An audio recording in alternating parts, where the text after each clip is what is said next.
Hey folks, welcome to Hey Adora, your queer She-Ra podcast. I'm Meff, they, them. I'm Jenny, she, her.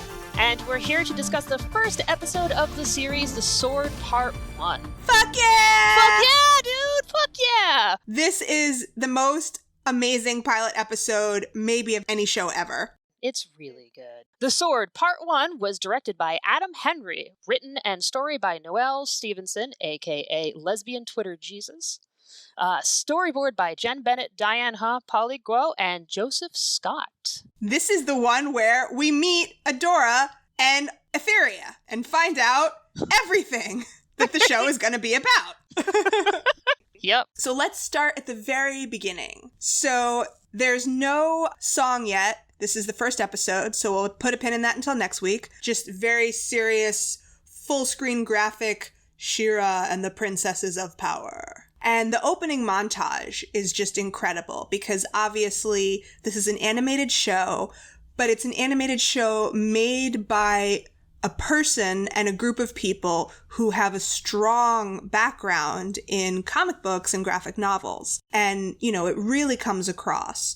So we find out so much just from this opening montage, like that first note of music and the ether. Literally, we have a moment where we're just floating in the ether, and then, you know, outer space, idyllic surface of planet, you know, and that first chord of music is like, welcome to our sacred universe of magic. It's just a moment, but it sets everything up. And then zoom, beautiful planet.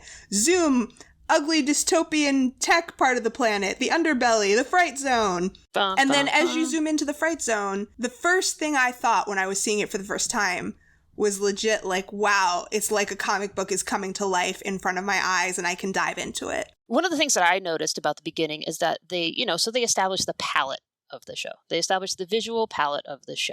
Mm-hmm. And they also established the dichotomy of, you know, Etheria and the Fright Zone itself. So the color schemes for Etheria are soft, you know, there's lots of pastels. It shows like this, you know, bucolic wonderland of fucking magic. Yes. Very well phrased. Yes. Thank you. Thank you. I love using bucolic and then using swears after it. Fuck yeah. Fuck yeah. Fuck yeah. It's a nice balance of things. Mm-hmm. And then they slam contrast it with green, red, like rust and like oxidation. Yeah. It's hard for me to even describe what the Fright Zone looks like visually. Like all those, you know, dystopian tech underbelly buildings, like what are they? Yes. The landscape itself is like violence. Yes, absolutely. I completely agree. And there are no stars, which means there is no sun. And it is confirmed that Etheria does not have sun. It's true. Where does their daylight even come from? They have multiple moons. This is a magical universe of magic, wherein we pin our suspended beliefs. Yes. But yeah, so essentially, like, instead of it being a solar planet, is a lunar planet. There are multiple moons. Things are distinguished between the different moon rises. And one of the things that I did want to point out is that in kind of traditional Western thought, I hate traditional and Western thought, but this is the framework that we're going to be working with at the moment. This is the era that we live in. Exactly. The moon is the equivalent of female, you know. Indeed it is. Lady Moon. This is already establishing this world as, you know, as a world that is female-centric. That's a really good point that I had not thought of. Yeah, I mean, so that's all this incredible visual storytelling within the first 30 seconds that sets us up in this world. No words, you know, music, visuals, zoom. Here we are meeting our wholesomely gay ponytailed protagonist. Aww. Hi, Adora! Hey, Adora. So the first establishing shot we have of Adora is getting ready in an extremely regimented way. Brushing teeth, doing hair, all of these extremely regimented things. It's the good kid semiotics, right? Like everything is proper form, everything has good hygiene. You know, she pulls her hair back, it's tight, it's fitting. That's true. And Adora is very upbeat throughout all of this. She's not dour in her regimentation. She's like, you know, good morning. Today's going to be a great day. I'm going to be my best self. it also shows when she starts, hitting the punching bag and she's brushing her teeth while she's hitting the punching bag. She's so casual about everything she's doing. She's like, boop-a-doo, boom, boom, getting ready for my day, brushing my teeth. It's normalizing it. Exactly. It's so normalized for her, but also that is how she has framed it for herself, and that is who she is in this framework. Exactly. She is yet to become a warrior. She is at this moment a soldier. She's purely indoctrinated into whatever the Horde is selling her. She's punching princesses. And when she's established, she is established in full light, face first. It's all bright. There's no shadow. She is literally the golden child. 100%. Before we move past this scene, it's very subtle but very important detail. We see on the punching bag the poster, the propaganda poster of the evil, evil princess towering over the poor, frightened Horde soldiers who are begging for mercy. You remember that poster? I do remember that poster. And that actually brings me to a very important point. So we're not going to talk about the original series. Like, that is just kind of a thing. We're not really going to bring that up. It's not, it's a totally different show. It's not really important. Yeah. However, there is one point that is important that I did want to bring up. In the original series, the character of Adora is under a spell. She is under a literal spell by Shadow Weaver to be part of the Horde. And she is, this spell is essentially broken, and that's how she becomes She-Ra, right?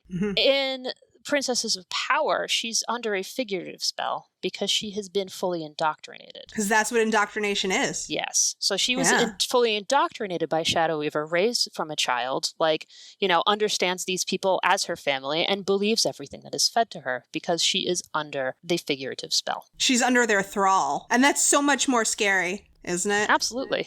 Yeah. Moving on to the training room. The danger room! The danger room. The situation room. The situation room. I love how this is so much like the danger room from X-Men, where they, I love that they put on the glasses and, have to fight the holograms when it's really just, Yeah, super serious with their training exercises. And so again, this is like just the first this is literally still within the first 2 minutes of the show. Yep. We see everyone steps up on their little pads. Someone's missing.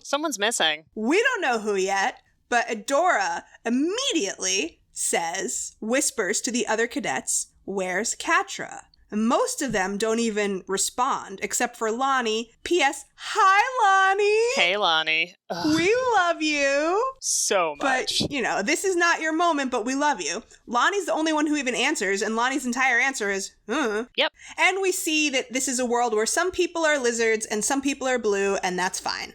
And some people are Kyle. Some people, unfortunately, are Kyle.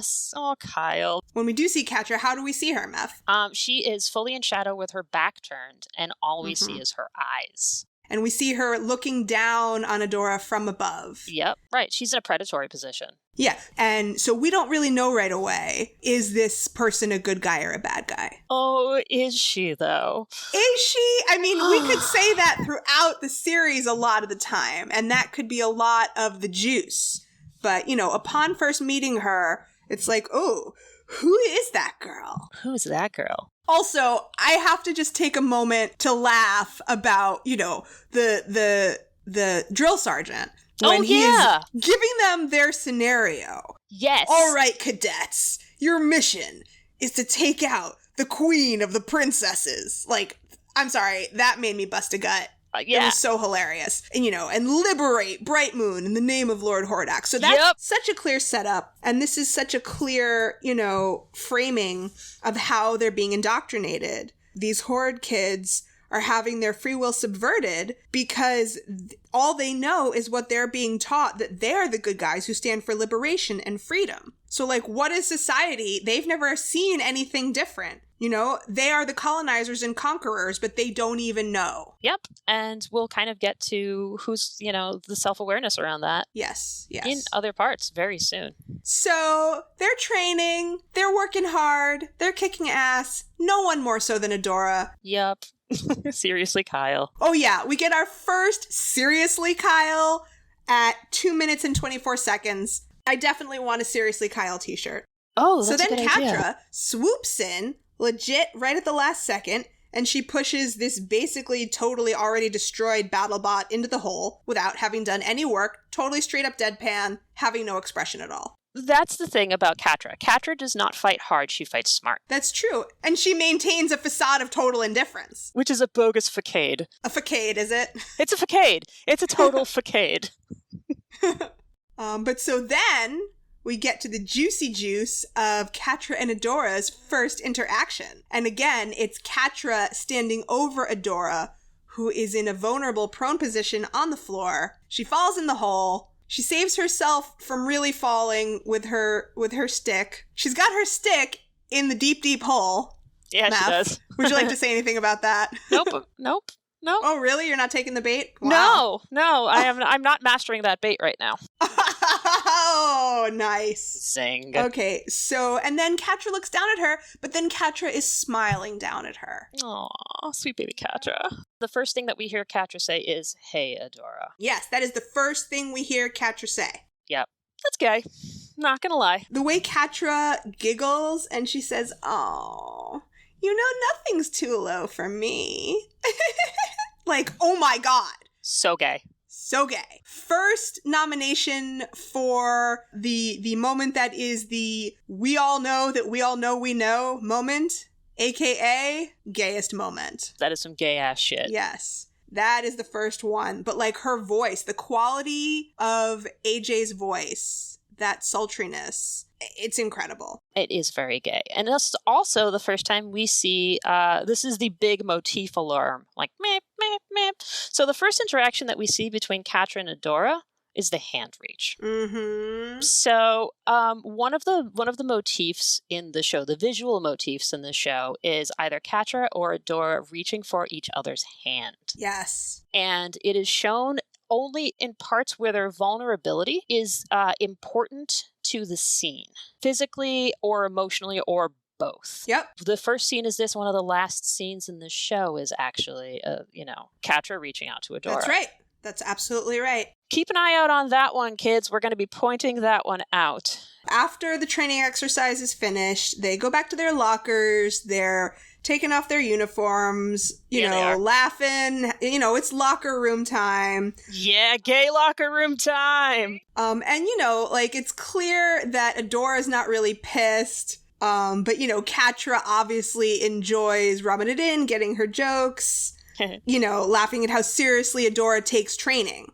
Right. While Catra just strolls in late and coasts through on her steam. Like that's clearly their MO. That's how it always is. It's clearly an established pattern. But, there's an important line right there too when Catra says, "You should have seen the look on your face. You were like, no betrayal." And then she falls on the floor laughing. Aww. That's not a throwaway line. It is not a throwaway line. Because later, you, Catra, will be the one saying that, and you will not be laughing. Yes. This is foreshadowing. This is 5 shadowing, really. I mean, this is like 17 shadowing. Also, this is the first time we really get to see Catra's tail being the place where all her feels live. Oh, you're right. Does anyone not love Catra's tail? It's the only part of her that gives away her feels. Sweet baby Catra. Yeah, I love how this establishes this is establishing their relationship. They have inside jokes. They're, holding each other. There's so much physical contact in this scene between the two of them. Oh, yeah. And not just in this scene. Most of the time when they're together. But yes, in this scene, there is a lot of physical contact. It establishes that their friendship and relationship is very based in physicality, or expresses itself in physicality. So this is the type of relationship that we see that is very touchy-feely. Yes, but also I think it's really funny that Catra's the one making the jokes. Adora's the one who's so serious, so earnest, trying her hardest. But also, is that a mouse? They can both give and they can both get. Yes, Meff, would you like to say something? Yes. Insert immature gay joke here. Also, insert immature gay joke about insert, etc., etc. Okay. They are able to have fun with each other among this bleak hellscape in which they have been raised. Bleak hellscape. Yes. And speaking of bleak hellscapes... Oh, man! Who should enter we're there now? already. It's Shadow Weaver. Shadow Weaver is the evil witch of exposition. Oh my God. First of all, Lorraine Toussaint. Holy shit. Incredible. Amazing. Incredible. I think probably most everyone who is listening has seen her on Orange is the New Black, if nothing else. I mean, she has, a huge resume. And, right away, like, they establish so much about her immediately. Like, she has that scary floating. She doesn't walk. She floats. And her hair also floats in that very eerie way. And, immediately she praises Adora and insults Catra in one breath. Yep, she's a praise bomb. Right? Because she praises Adora, but overpraises her, and then, immediately insults Catra to immediately essentially fry both of their circuits. Like, she's good cop and bad cop for both of them at the exact same time. Yeah, she's so hell-bent on turning them against each other, driving a wedge between them, crushing their spirit by crushing their relationship, because good soldiers don't have friendships, really. Right. And this is establishing a pattern that we see about her, drawing the comparisons in order to drive Adora away. Yeah, and, Adora's looking very tense. She doesn't want conflict to happen. She's got her arm around Catra. She's trying to present them as a unit, show solidarity between them. It's so obvious that Catra is confident. She already knows how this is going to play out, and nothing she can do will make a difference anyway. So, she pops off a little back talk, always serving up those pep talks, huh, Shadow Weaver? It's like she knows she's fucked, but she's still going to give you sass because that is who she is, and God damn it, if you're going to squeeze all the spirit out of her, it's not going to happen. Yeah, she's not going to go out without a fight. She's not going to go out without, without popping off. Yes, but then, Shadow Weaver's reaction to that, the shot of the hair shadows overtaking Catra while Adora stands frozen beside her and they're looking at each other. The hair shadows are just covering Catra, and they both Catra looks uncomfortable, but like resigned. Adora looks a little bit more like, oh my God, you shut up, don't get in trouble. Like, she still thinks if Catra just behaves right, it'll go better for her, which is stupid, frankly, because she has grown up alongside her all these years in the Horde, seeing how Shadow Weaver never treats Catra right no matter what happens. So, I mean, as we see here, Adora does, attempt to stand up for Catra. But when it kind of comes to this higher stakes thing, Shadow Weaver just silence, and then we see them, the dichotomy of that. We see that Adora immediately is like, you got to be nicer, instead of being like, nah, this bitch is fucked up, Exactly. It's the people pleasing versus the rebelling, which are two very distinct reactions to trauma. Yes. Right? We have the person that, takes the trauma out and acts out and rebels. And we have the person that takes the trauma and, instead of acting out or rebelling, does the exact opposite and has to be perfect for everything. And this is kind of the establishing branching of how they are both able to deal with this trauma, which is a major theme throughout the show. It's so important. And this little tiny scene also is kind of the establishing scene to show us that Adora and Catra have lived childhood profoundly influenced by trauma. That's going to be so much of what the show is about. And the fact that in this scene we see Shadow Weaver both psychologically and physically separating them. Yep. And the way they look at each other as they part, it's so clear that they both don't want to be separated, and it hurts them so much. And that whole abusive dynamic is so clear in that one moment. Like, this is all their trauma is, Shadow Weaver is a traumatizing power figure who is their guardian. She uses her power specifically to separate them, pit them against each other in this way by treating them differently. And that's the dynamic. And you're right, they do both have different reactions to it, and it plays out very differently, but they are both being treated very differently also. Obviously. And, it's very, very pertinent to the queer world because, a lot of queer people have gone through a lot of trauma. Yeah, and I mean, that's a queer narrative too. The fuck you, or the, nope, I am the model queer citizen. Yeah, it's kind of like the HRC crowd versus ACT UP versus, coalitions that come up to be organically around queer communities of color, trans communities of color that, you know, don't have centralized leadership because they come up organically through the community in grassroots ways versus like top down, typically white led, very structured organizations that tend to be focused more on, you know, mainstreaming gay society. Yeah, there's the phrase, you know, Muhammad does not go to the mountain comes to Muhammad. Yep. So, you know, there's the Muhammad going to the mountain, very much like the mainstream, and the mountain coming to Muhammad is, you know, I'm not mainstream. You should respect me for who I am, not I need to conform to who you are. Exactly. Catra's not conforming to shit. No.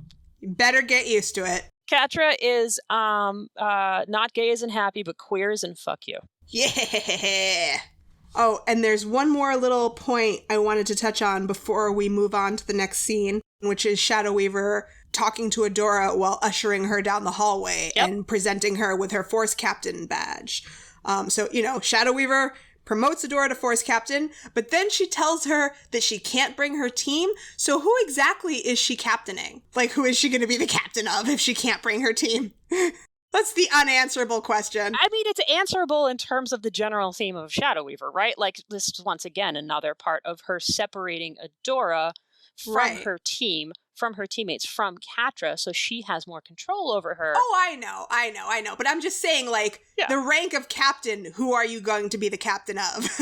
Yeah. But so, you know, this is Shadow Weaver telling Adora, this is it. You've made it, kid. I'm sending you up to the big leagues.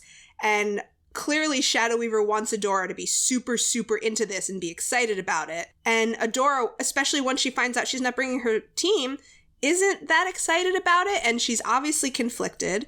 And Shadow Weaver is just really framing it for her so strongly. Again, we see the indoctrination that's happening. I've seen talent in you since I found you as an orphan child. Like, okay, you saw talent in her when she was a baby, but we'll let that go.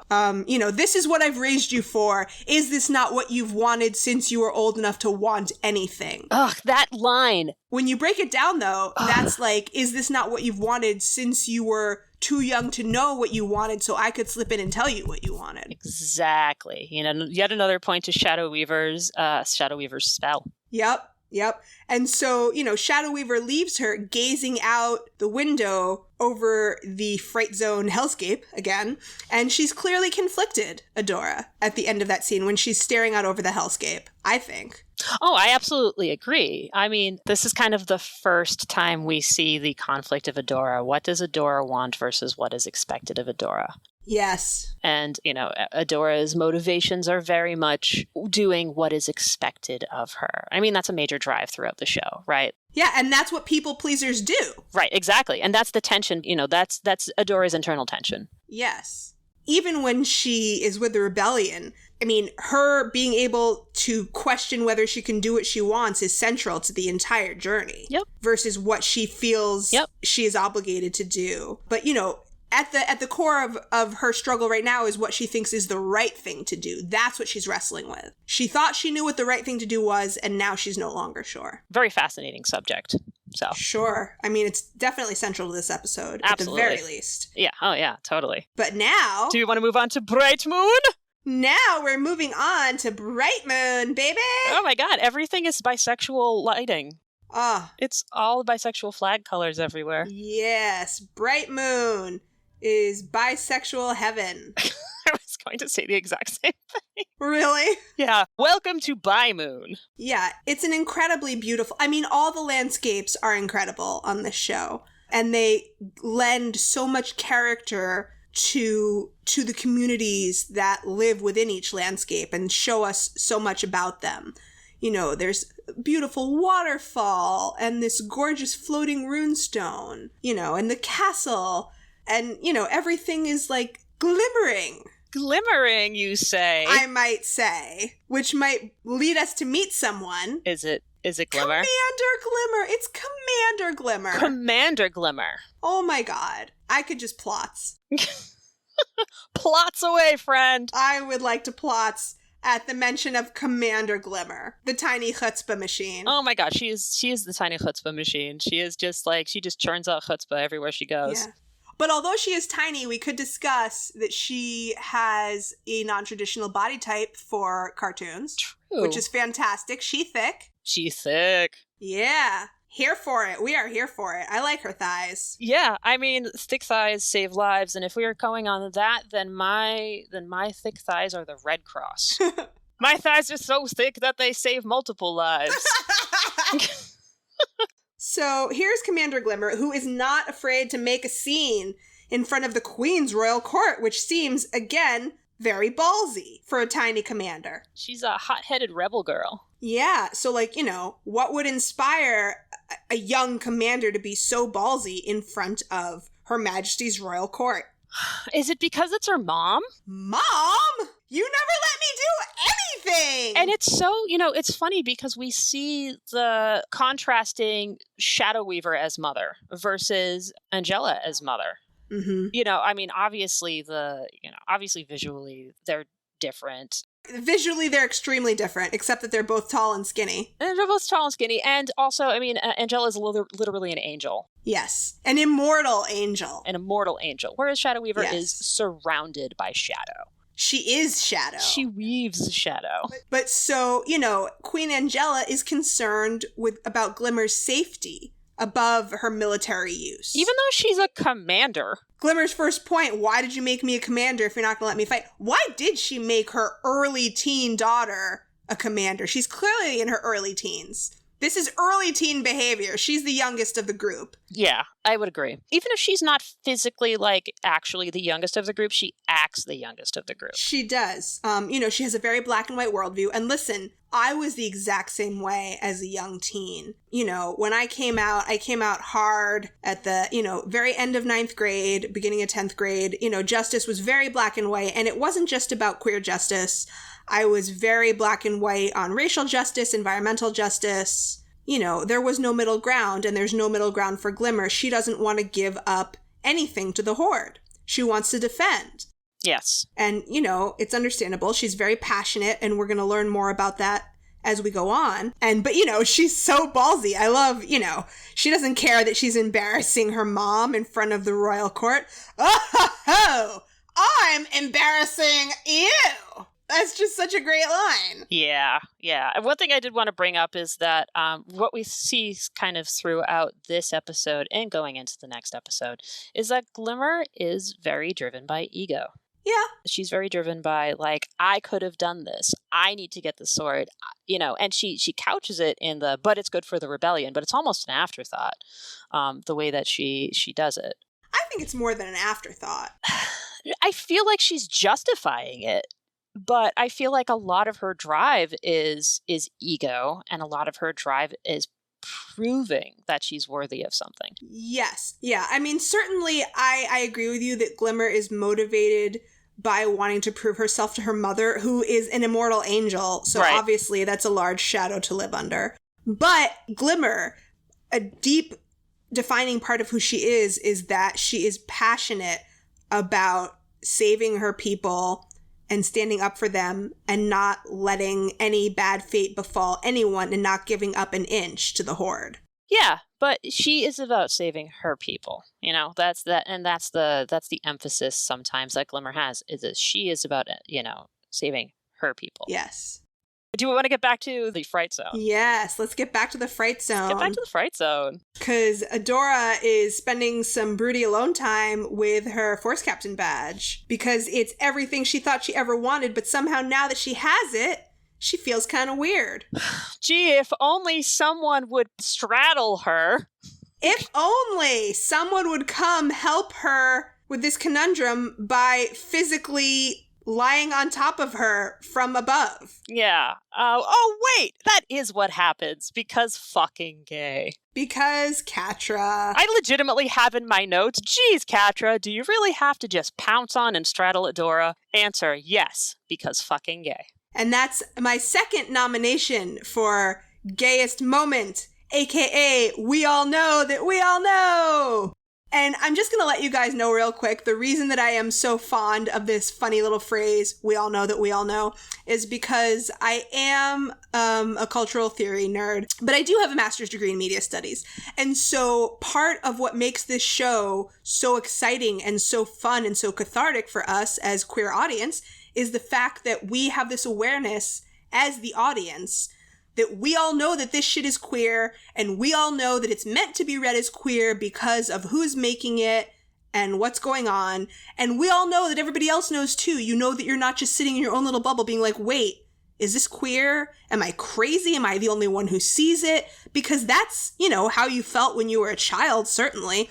That's how I felt, even though I didn't have specific vocabulary around it. When I was 5 years old, watching Gem and the Holograms, having funny feelings about Kimber and Stormer, I had very strong, very strange feelings that I knew were not the intended feelings, were not the socially correct feelings. I didn't know if anyone else was feeling them with me. But now, in She-Ra, in the Princesses of Power, in Etheria, we all know that we all know we know. It's true. And it's just so wonderful. So, Catra pouncing on Adora and straddling her is my gayest moment nomination number 2 that we all know that we all know. I'm into that. I mean, I'm into that whole scene, but yeah, Yes. no, it's fucking gay. Yeah, kid. So then we have, you know, broody times after we get the pouncing and... Well, it's not broody right away. Because I actually do want to focus on the moment when Catra first sees that Adora has been promoted to Force Captain. She is actually super stoked. She's happy for Adora initially. She's not jealous. As long as she thinks that it goes without saying that they're both going to go together, Yes. She's super stoked. She's purring. She's purring at the thought that she could blow something up, but still under Adora's lead. That's fine with her. We're going to see the world and conquer it. Yes. That sentence itself is Catra. We're going to see the world and conquer it. And the intention there is we're going to do everything together. I pin my future. I pin my... happiness. Yeah, happiness. And I pin my sense of right and wrong on us being together. Which, to be fair, is codependent and probably pretty unhealthy. Oh, yeah. I mean, they definitely have a super codependent relationship. But that is Catra. That sums it all up right there. Yep. But they can't stay in that happy moment, sadly. No, they cannot. Because Adora has to tell Catra that she is not going. Yep. And that makes Catra sad, and was Catra sad, we are all sad. Yep. It's such a shitty moment, because of course it's, you know, it's legit for Adora to want her best friend to be happy for her, but also it's legit for Catra to not be able to be happy when she just found out that she's being left behind. And, you know, this is actually like a really gaslighty moment for Adora, where, you know, Adora very much snaps into, well, Shadow Weaver said you can't come. And she's like, well, you are disrespectful. I agree. And it's like, dude, she is like abused so much all of the time, and you're like, well, you know, it's kind of your fault. Like, it's not like a hard, well, it's kind of your fault, but it is super gaslighty. Yeah, I agree with that 100%. And I wish that Catra's response to that had been, why should I respect her when she treats me like shit no matter what I do, and has for my entire life? But that's not what Catra says. Catra says she's just bitter because she doesn't have any real power that doesn't come from Hordak, and everyone knows it. I guess we need to know that right away. But the truth is, Catra has no reason to respect Shadow Weaver because Shadow Weaver is going to abuse her no matter what she does. But it also is important for Catra's character. This establishes Catra as the socially intelligent one. She knows what the Horde is up to, and she understands manipulation. Adora cannot get out of her own framework of praise. Because she is so constantly praised, she cannot get out of the indoctrination because she is getting positive reinforcement that that it's working. She has no motivation to question anything. You're absolutely right. Yeah, Catra does. She's like, well, why the hell is this happening to me? Oh, I see it. I have the ability to kind of step out because I'm not being coddled by this. This isn't serving me. I think motivation might not even be the right word in this case. Because, you know, it's almost like Adora has no ability to see her own... You know the expression, a fish can't see its own water. That's true. I hope most people know that expression. You're so immersed in your own reality, you think it's objective. Your own reality is not objective. There is no objective reality. Just accept it. But Catra has a very high social intelligence. She can see how these systems work, how she can manipulate, how she is being manipulated, how everything is being manipulated, and how she can manipulate back.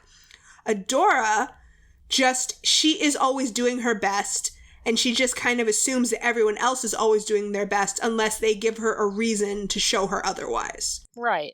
Exactly. So yes, Catra is super bummed, and her response to this situation when she feels vulnerable and upset is to flee it.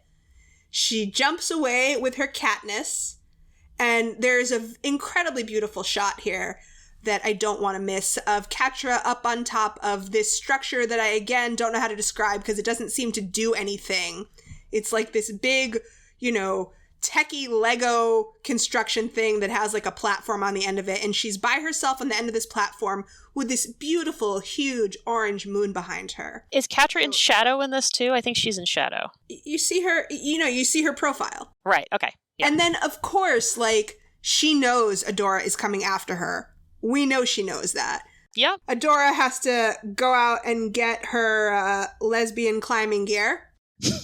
She has to go to, what is the Etherean equivalent of REI? EEI? EEI. So she's got to go to EEI and get her carabiners. Oh, but she already had that shit. Are you kidding? She has all that shit in her backpack all the time. Oh my god. Does she have her Nalgene with her too? No, she has a camelback. It's part of the backpack. She totally has a camelback. You're right. Mm-hmm. Mm-hmm. You're right. She's always ready to go camping. Yep. So once they're both up there together, again, this is Catra's one solace. This is the thing that keeps Catra going, is knowing that Adora will always come for her. Yep. Knowing that Adora has her back. And, when it's that or nothing, it's a pretty big fucking deal. Yep. Yep. And Adora totally does come through. Catra just wants to get out of this dump before she dies of boredom. As long as they're together. Adora, in this moment, has the answer. Has some stolen skiff keys in her little paws so they can take a joyride to make her girl feel better. Yeah. Aww. And this is a beautiful, fun, romantic, innocent scene. Off on the skiff they go. Where we've learned that even though they are gays that drive, they are not particularly gays that are good at driving. No, they have probably never driven the skiff before. I have in my notes here, oh my god, Adora took her out on a motorcycle ride. Yeah! Oh my god. But before we even get to that point, there is another moment that is my top nomination for the We All Know That We All Know gayest moment. What is it? It's the look that Catra gives Adora when they are first out on the skiff and Adora is driving and Catra hasn't yet started to wrestle her for it. And Catra is below Adora this time. She's just looking up at her, gazing up at her with this look that's like, dang, my girl's the bomb. I should wrestle with her. Yes. But, it's a really beautiful little moment. I should wrestle with her. I mean, who hasn't had that? Who hasn't thought about that when they've gazed up lovingly at their quote-unquote best friend that they've had a crush on since they were 8? Or younger than that. Or younger than that. Yeah, absolutely. Well, yeah, because, she's always loved her, of course. Of course. I think they've both always loved each other. Yeah, they have a beautiful love. So they're gay wrestling in the skiff. The skiff is not meant to be driven that way. It's pretty hectic. They're crashing around in the Whispering Woods, which, P.S., very much has a stylistic reminiscence of some Avatar landscapes for sure. It looks a little bit like the Spirit World to me. It does look like the Spirit World, yeah. And so Adora ends up being knocked out of the skiff, crashing through the underbrush down to the floor, boom. And she dusts herself off, and it's Excalibur in a shaft of light. The call! Literally, there is a mysterious voice. Mm-hmm. Balance must be restored. And then there's a quick montage, flashes of images. Did you write down what all these quick images are? Do you want to say them? I did not. I just said shiny sword. I will tell you. Etheria from space. Something really shiny on the landscape. The runestone of Bright Moon. The sword. First one's ruins. Majestic avatar state Shira with the glowy hair. Over the shoulder look. While a baby is crying. Light Hope saying Etheria must seek a hero. And then this is where I'd like to pause for one hot sec to talk about the definition of the word Etheria. Ooh. Ethereal, because we're on Etheria. There are many definitions for ethereal, but the one that most caught my fancy for our purposes is extremely delicate and light, in a way that seems too perfect for this world. Celestial, heavenly, unworldly, intangible. Ooh. Very fascinating. So, Adora wakes up and the audio void from the mysterious voice saying Adora, Adora, to Catra saying Adora, Adora. Oh. When she wakes up, how are they positioned again?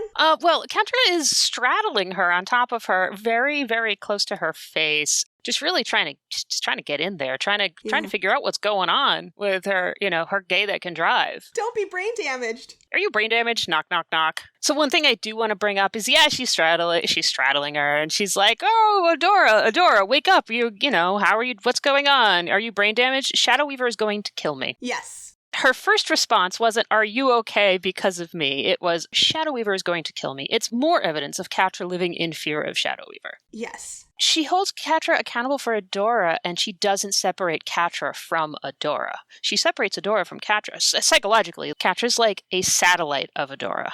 Yes, that is well put. Shadow Weaver's an awesome mom, isn't she? Oh, the best. The best. I wish I had 10 just like her. Yep, just... 10 moms. I want to have 10 moms, and they're all Shadow Weaver. I wanted to bring up the hero's journey because what narrative podcast would be complete without someone with a bachelor's degree bringing up Joseph Campbell? And I'm going to bring up Jung in the next episode, so let's talk about Campbell now. Ooh, I'm excited. So Joseph Campbell expounded upon the idea of the monomyth. The most famous version he did of that is called The Power of Myth. And the hero's journey is a way it's a framework to identify the hero's story.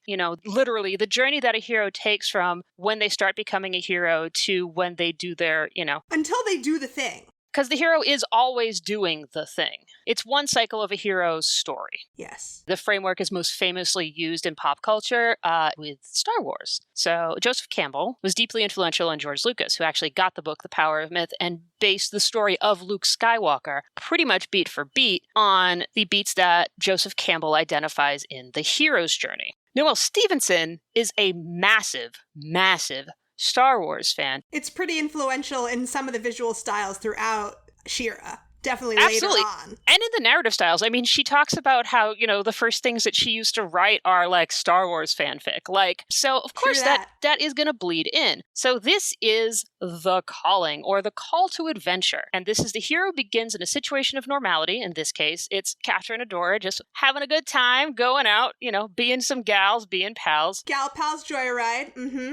The hero begins a situation of normality, from which some information is received that acts as a call to head off into the unknown. And this is the fun part. According to Campbell, this region is represented by a distant land, a forest, a kingdom underground, beneath the waves, or above the sky. So it is a landscape that starts from a place of normality and goes into a mystery place. Wow. They are literally going into the Whispering Woods. From this normal thing, they crash in the woods. Adora is called. Yes. Not the first time we're going to hear about the hero's journey, and I also would like to point out that there are subversions to this within the show, and though the hero's journey is understood to be universal, the idea of anything being universal is highly problematic. So we're going to be using the term archetypal, as Jenny mentioned. Yes, and archetypal, of course, doesn't mean always 100% of the time.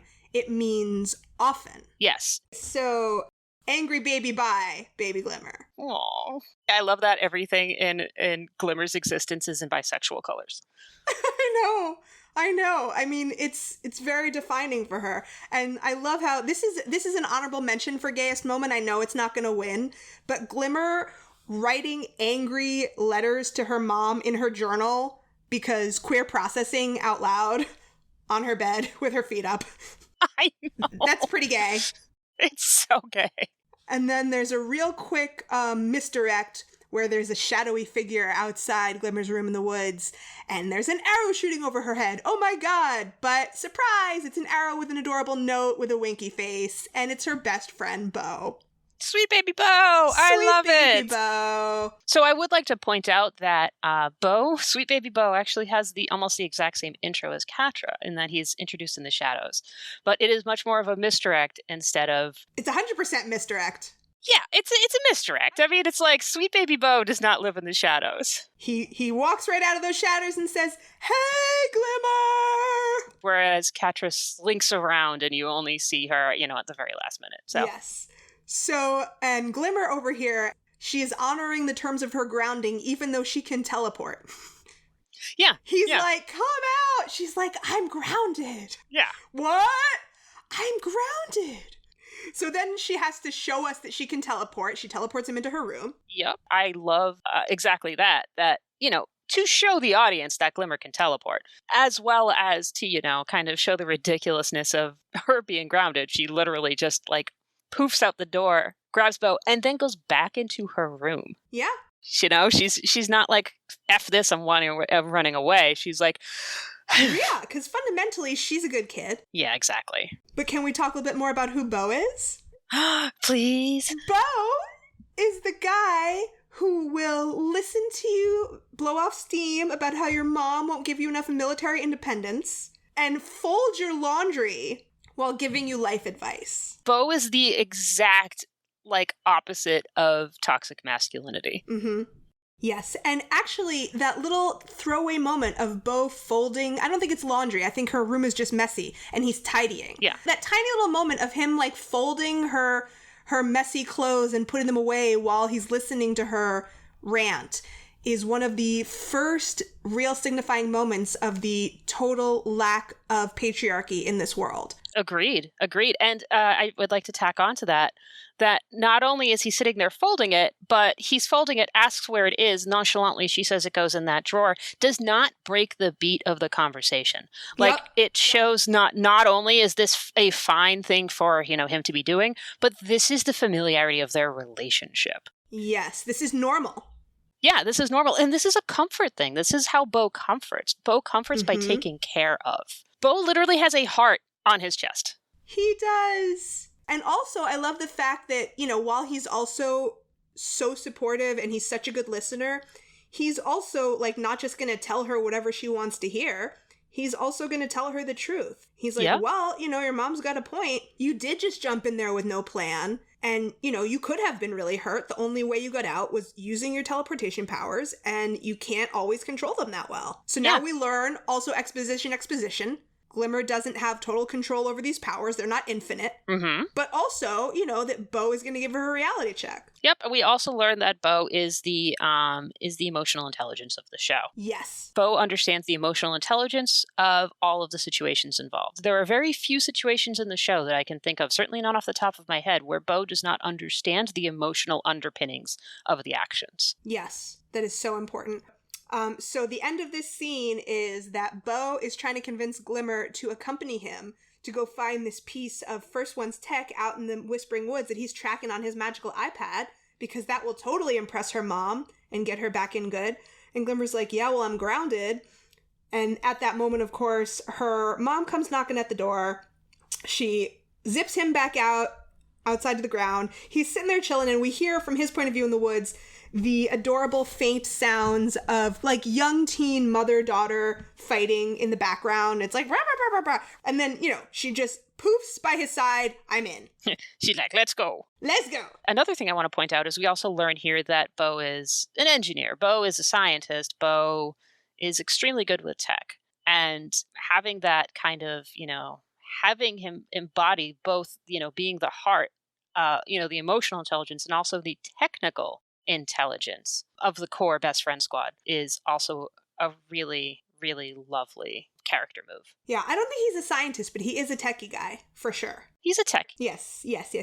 No, you're right. He is indispensable. That's true. Yes, they're off for an adventure, and now we are going back to the Fright Zone. To one of my favorite moments in the entire series. Jenny, do you want to tell the people? All of our favorite moments. So this is the moment where we see Adora and Catra are sleeping in their shared bed in the Horde Cadet dormitory. It's a little bit more than halfway through the episode. So first of all, we see that Catra does have her own bunk, of course. But not only is she choosing not to use her bunk is tussled.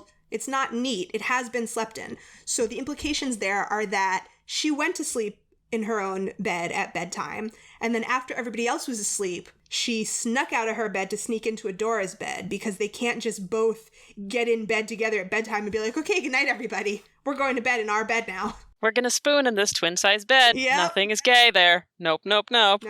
So that's really, really gay. Even though we know that Catra has the bed above, we do see it must. We never actually ever see them sleeping in separate beds.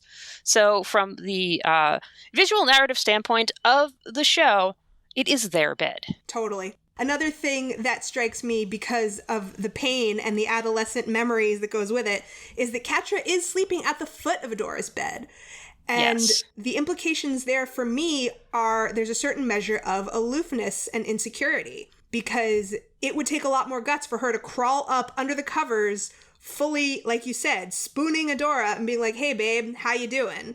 You know, the foot of the bed is like, whatever, I don't need you here. You know, I could hop away anytime like a cat. Yeah.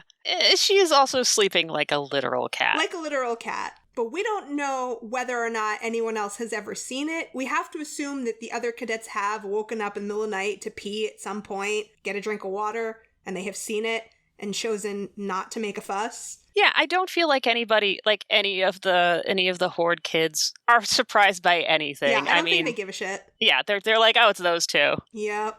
Also, Rogelio sleeps in an adorable lizard ball. And Kyle is his bunkmate. Of course Kyle is his bunkmate. Aww. So, Adora is restless because the sword is just calling her, man. More of the calling. So, Adora wakes up and is determined to go figure out what's going on. And as she's slipping out of the bed, she sits up and she gives Catra this look that is so full of, well, adoration. It is so full of love. It's the kind of look that you give someone that you share a bed with in an intimate way when you're getting up before them. And that's exactly what this is. There's no lack of intimacy in this small, and it's a very small beat. It is a very small beat. It is maybe like a 3-second beat. It's tiny, but those tiny intimacies are the biggest because they are the most familiar.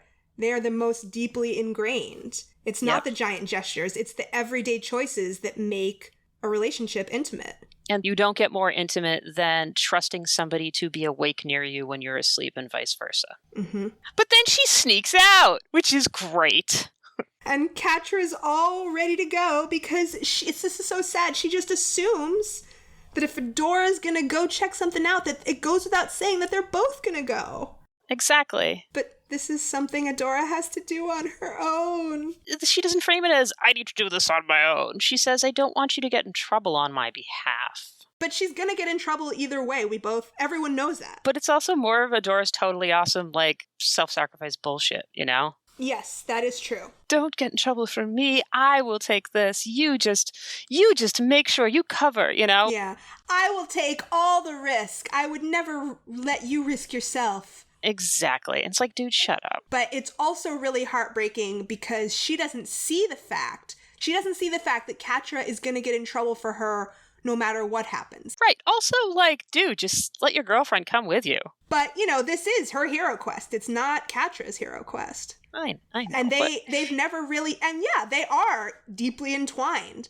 They've never really had super separate identities before, but this is Adora's thing right now. Oh, definitely. You know, the function of this is that, you know, Adora does need to answer the call of action. Adora does not deny her call. So that's, you know, it doesn't have, like I said, every single beat of the hero's journey does not have to happen, but they have to happen in the same order, even if they don't all happen. Right. It's true. It's very, very true. Yeah, so she has to go. And Catra has to stay. And that's just how it is. And that's just how sweet baby Catra. I know. It's rough. But, you know, this is the beginning of them starting to split in separate directions. And having their own journey so then they can come back to each other stronger to defeat the ultimate evil. It's only going to take 5 seasons to get there. Only 5 seasons. Yep. Meanwhile, Bo and Glimmer are also out in the woods tracking something else that may or may not also be the same thing that Adora's tracking. We don't know.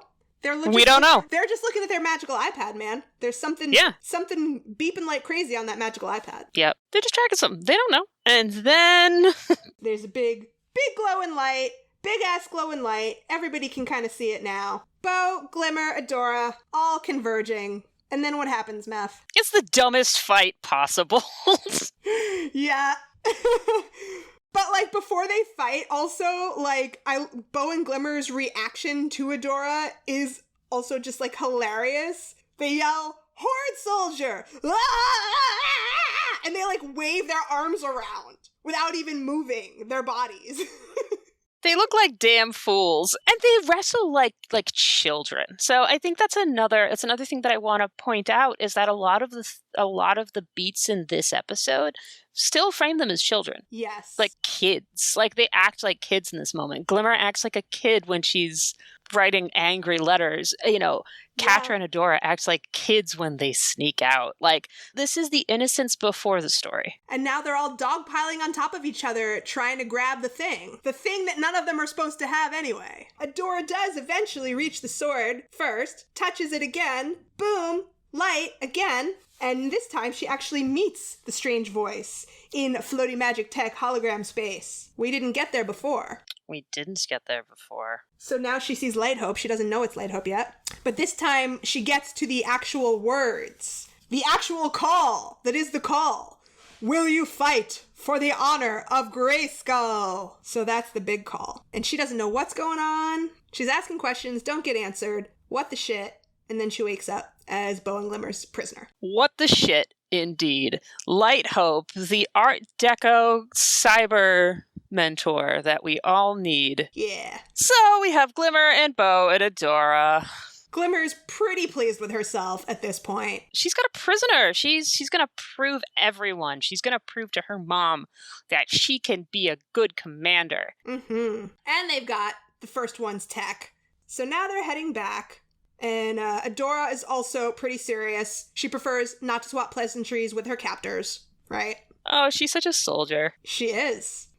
She's spouting off what she's learned. Mm-hmm. She doesn't see what's wrong with the Horde. She thinks that, the Horde wants what's best for Etheria. Princesses are violent instigators who can't even control their own powers.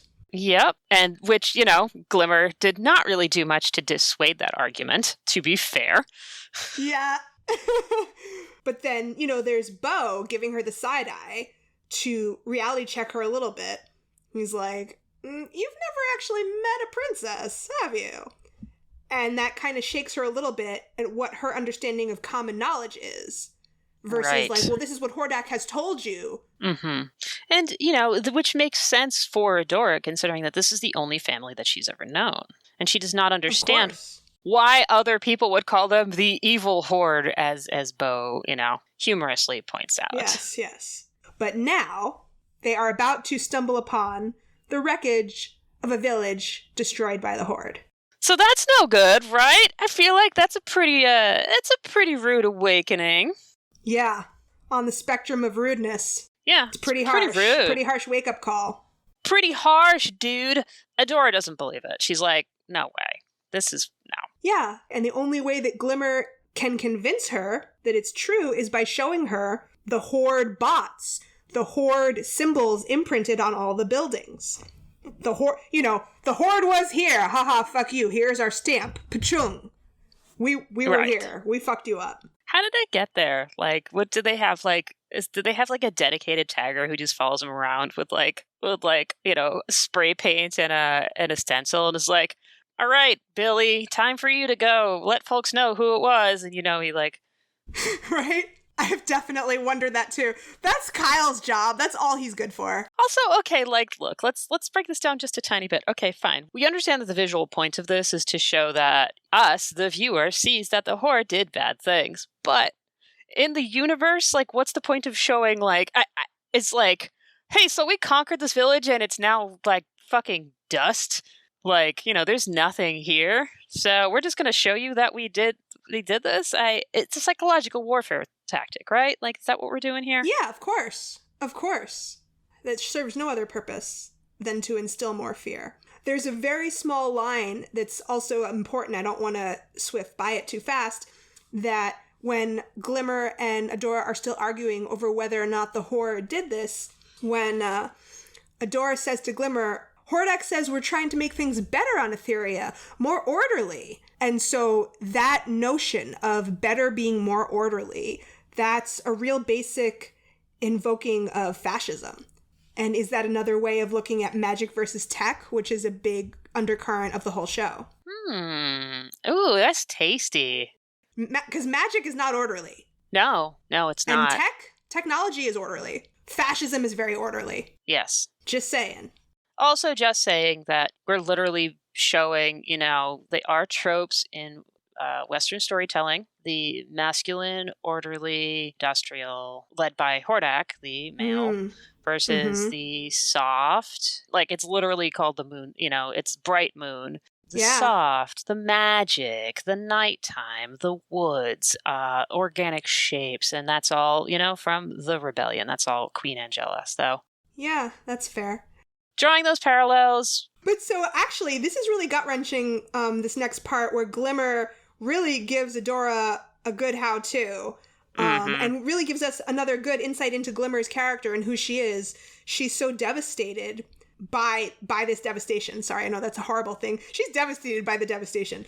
It really is gutting to Glimmer to see innocent lives lost, and, this village has been destroyed for no reason.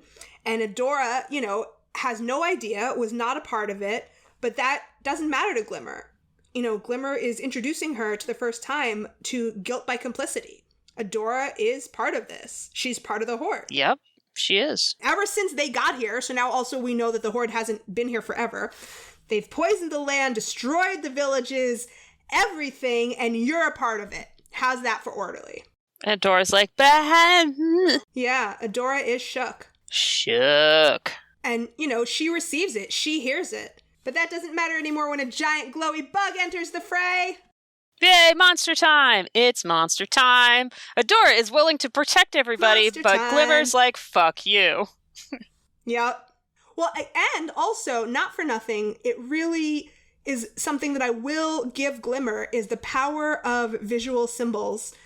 Again, imagine that Adora is a fucking Nazi soldier, and you're staring at a Nazi soldier with a swastika on their back. Imagine that. And you have to try to be like, yeah, I'm going to give you the weapon, Nazi soldier. Like, I feel like Glimmer has a fair point on that side. Just saying. No, I mean, at this point, when they've literally just met and they were wrestling over a weapon, Glimmer's got a great point. For all she knows, Adora is going to just be like, haha, fuck you, and take off. Like, at this point in the story, yes, Glimmer totally makes sense. Her motivations completely make sense. But also, she is making it a lot harder for Adora to save their lives. Exactly. Which sucks because guess what? Adora is going to have to save their damn lives. Yes. So once again, boom, she touches the sword. Montage, images, light hope. Will you fight for the honor of Grayskull? Adora will. Now she's Avatar She-Ra. She has her big damn hero moment. Holy shit, she's a Valkyrie. Her hair floats. Her cape floats. She's 8 feet tall. She glows. She's fucking majestic. She's a Valkyrie. She's Avatar She-Ra. And cut to black. Yep, and we all gay scream forever. Hooray. Gay screaming forever. Hooray, hooray. Forever and ever. That's the halfway point of a clear 2-part episode. You're going to see so much more in our next episode. If you like what you heard and want to join us in more gay screaming, you can like and follow us on Apple Podcasts, Google Play, Spotify, or wherever you get your podcast fix. You can also email us at heyadoracast@gmail.com or hit us up on Twitter and Instagram at heyadoracast. That's Meff, have been making Spotify playlists for each episode. You can find the links in the show notes or by visiting our site at heyadora.gay. Yeah, we got heyadora.gay! And you are welcome. You're welcome. Thank you, Queer Fam, for bearing with us through our first epic episode. Join us next time for The Sword Part 2. And remember, queer joy is radical. And queer love saves the universe.